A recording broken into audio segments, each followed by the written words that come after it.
Today, my wife and I are visiting Colonial Williamsburg, an amazing living history museum in Virginia that tells the early part of America's enduring story.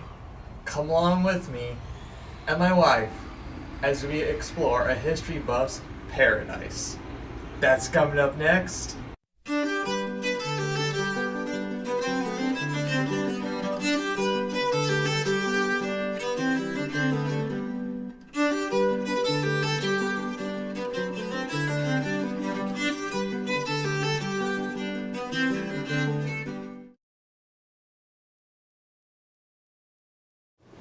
Welcome, folks. We had a question about those pieces of furniture, as they were called out front. Those pillory, think about pillows are for your head and your hands. That's the pillory. Stocks, sounds like stockings or socks. It's for your ankles. And the third one up there is the whipping post. Manacles, shackles, on post. And there's a fourth piece of furniture that should be out in front of every jail. And yes, those really should be out in front of that. What we use as a jail for the county. That's called the dunking stool. Today we probably call it the dunking stool. Think of a teeter-totter with a chair on it. What do they use for? The punishments. Most common punishment today is fines. Most common punishment in the 18th century is fines. But these are still around. It had been so long since, by this time in history, it had been so long since they used the pillory in Williamsburg. They hadn't used it for 20 or 30 years, by the 1770s. You got a question? Yes, sir. This is the courthouse. This is the local county courthouse. Let's get back talking about the pillory.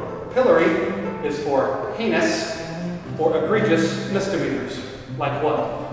The second offense for stealing a hog. First offense is not bad, it's the second offense. But also forgery. Forging legal documents. The most quintessential example is perjury, lying in court. And what they're going to do is they're going to put you in jail for the legal maximum. What's the maximum amount of time in the 18th century Virginia we can sentence you to time in jail? 1 year. That's it. Well, that's cruel and unusual punishment. I hear that you put people in cages for decades. 18th century, well, don't get too above it, Lord. Remember, in the 18th century, is over 120 crimes that have been executed for, including grand larceny. They use the death penalty quite a lot. So, I'm going to send you to a year in jail, and afterwards I'm going to get you out and I'm going to ask you to pay a fine. Most people can't pay. It's a year's salary, about 20 pounds sterling for your middle class person. Most people can't pay it. So, we're going to put you in the pillory for a couple of hours. That doesn't sound too bad. A couple hours like this. Locked in, here's the catch. For the first hour, we're going to nail this ear to the board behind you. Second hour, we're going to nail this ear to the board behind you. We're not taking the nails out. We're going to slit your ear, maybe leave a big chunk of your ear on the board. To let everybody know, you're a liar. You swore on the Holy Writ to tell the truth. You lied to God, you lied to the king, you lied to the court of your community. You can't be trusted. Don't marry into this family, don't do business with this person. He's a liar and an untrustworthy person. We literally earmark the same thing we do to our pigs. That's where it comes from, is what we do to our pigs, earmarking. But we do the same thing we earmark to the liar and an untrustworthy person. That's the pillory. The stocks is an adult timeout. You ever been sentenced to a timeout? It's an adult timeout. We were at the tavern, and we were well within our cups, and I didn't quite make it home. It's passed out under a tree. Night watch found me, put me in the stocks until they got around to finding out who got the jail keys and put it in jail and fill out all the paperwork. So it's an adult time. You're disrupting them in court. They're going to have the undersheriff take you outside and put you in the stocks, your ankles, until we got a very comfortable bar to sit on. It's dark, it's not comfortable at all. Until we get around to punishing. Whipping post, any person who cannot or refuses to pay their fines can have up to 39 lashes. Well, male or female, with a restricted taken to the waist. You cannot refuse to pay the fine and give you 2 lashes for every shilling you cannot refuse to pay. We'd much rather have your money, but in a pinch I'll take your flesh. It's not supposed to maim you. You're going to put your shirt back on and go to work. It's not a scourge, it's not a cat of 9 tails. It is a lash. It's going to leave red welts and you're going to say, ow, I'm never going to do that again. And everybody sees it says, I'm never going, but he got or she got caught in money. Because that was painful. Also, escaped slaves. You are whipped home. What does this mean? Not only in the county which you are captured in, you're whipped there, but every other county you are traveled through to get back to your owner's property at that county jail, you are whipped there as well as a public deterrent. Ducking stool. This is typically administered to women, scurrilous gossip as an example, but also merchants who cheat their guests. They are sentenced to 1 to 3 dunkings underwater, and it's public shaming, just like most of these are public shaming. So those are some of the pieces of furniture, what they would call in the 18th century. But remember, yes, these are on the books and they are used occasionally, but they spend more time fixing the pillory than using it. It's not used at all. It's a threat, it's a deterrent, but it's not used that much. What is this building? This is the county courthouse. There's the city of Williamsburg and James City County. It is the lower court. If you've been to the Capitol or plan on going to the Capitol, in the Capitol building, there is the High Court. If you're a free person and there is a felony case against you, that's the only place that can happen, that trial. Now, slave felonies can't happen at this level. But if you're a free person, there's only one building where you can be put on trial. Capital case, capital crime, capital punishment is administrative, well, adjudicated at the Capitol building. This is the lower court. So for most cases, most of the time, this is about as exciting as a day at the DMV, folks. Most common thing happening here, you suing you over debts. Most common thing for a credit-based society. Debts, damaged property, but it's also your local, mundane, ordinary county bureaucracy. Anybody here ever buy a piece of property? Need to get a deed? Come here, get that paperwork done. Will probate, apprenticeship paperwork, indenture paperwork.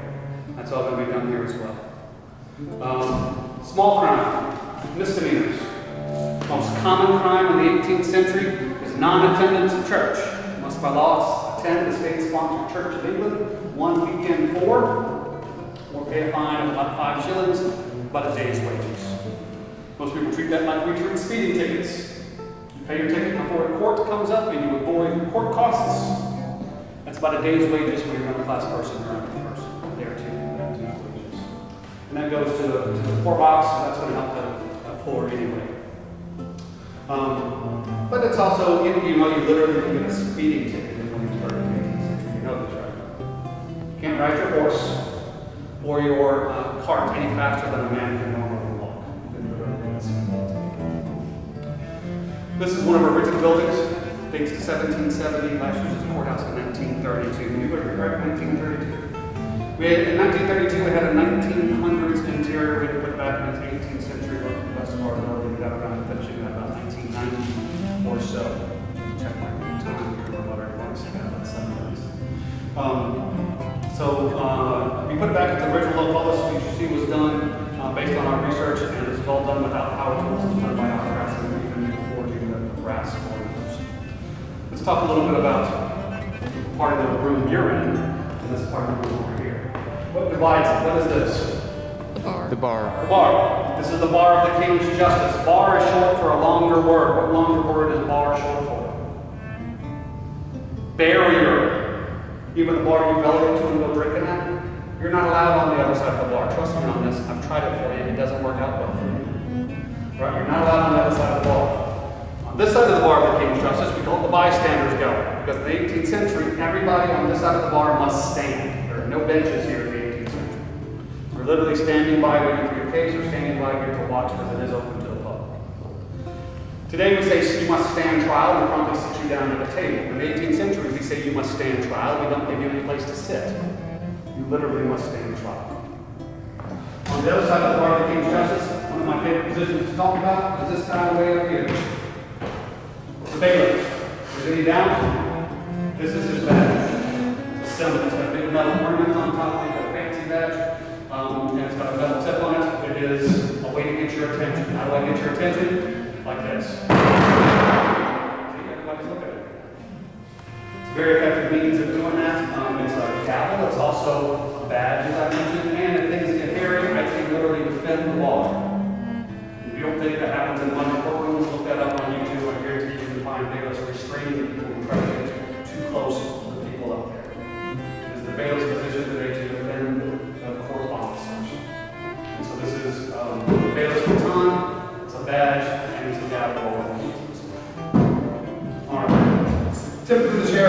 sheriff, you can also be a constable, they're acting as bailiffs. Alright, what court officer do we still talk about that does this? What did I just do? Pass the bar. And then I entered the bar. I literally passed the bar. Lawyer? Lawyers would sit here. These are the lawyers' benches. We don't have lawyers here very often because we're the lower court. Anybody here fought a speeding ticket? I fought enough for everybody twice. I never saw a jury for that. I never hired a lawyer for that because it wasn't important enough and lawyers cost too much. That's true in the 18th century too. But there are some cases where it makes sense. Now, this is a new bar. This is a lawyer's bar. What did I tell you bar was short for? Barrier. Lawyers aren't allowed to pass here. How do lawyers get permission to go up there? What do they ask for? Do modern judges sit at benches or do they sit at comfortable desk chairs? Comfortable desk chairs. They sit behind a podium, but that ain't a bench in the literal sense. It is a symbolic bench because in the 18th century it is literally a bench.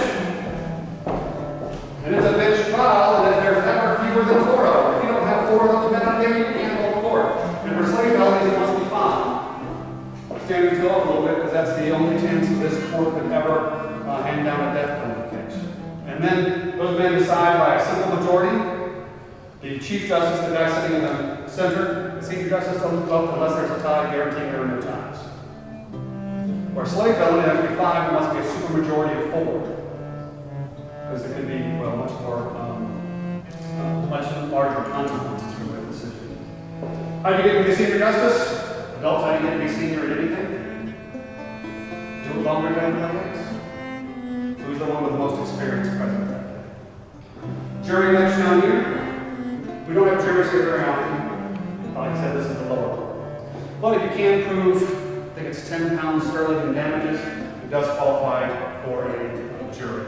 Not the room can be used as a jury room. We're going to lock you in there, but we're not going to give you food or drink or candles or fire on the hearth. And you're not allowed to open the windows until you all are unanimous. No hung juries allowed in the system. So we don't give you anything, we're just going to lock you in there until you decide. Those men don't get paid. So they're in the business of, if you ever, the burden of proof is still on the prosecution, it's still on the plaintiff. If you have a major case, it's all go back to work. So to review, we've got the Senior Justice, we've got the Associate Justice, we've got the jury, we've got the lawyers, benches, we've got the bailiffs, boxes, we've got the bystanders gallery, this is the clerk's table. Clerk is the super lawyer in the room, the only lawyer guaranteed to be in the room, he's the lawyer for the courtroom. He writes the docket, that's the list of what we're going to do today. He has 7 years mandatory study, internship down here in the High Court. 7 years. Most lawyers in the 18th century can study and become lawyers in about 3 years or so. He's got a mandatory 7 years study, so I call him super quick. Pretty good gig if you can get it. You can make a lot of money doing it. He is Courthouse, a lot of money. He gets paid by completed paperwork. All that minutia is listed over there in the schedule of fees. So those are the positions, those are the rooms, city clerk's office, county clerk's office, jury room, and that one is the magistrate's room. Those men on the high bench also are in charge of planning for the city or the county. And they need to do that judicial, in addition to their judicial business, they've got that executive business. Do you have any questions for me about the lower court? The same as in England, the day in court. This is the British system, and still is today. What's the basis of American jurisprudence today? English common law. We've had 242, 243 years to manipulate it, shape it, mold it, stretch it, fit our worries, fears, and concerns, but at its core, the biggest change we made after the Revolution, we took down the coat of arms of the king, put up the seal of Virginia, and we've used that system ever since. We've tweaked it, made it our own with a precedent, but it's still English common law.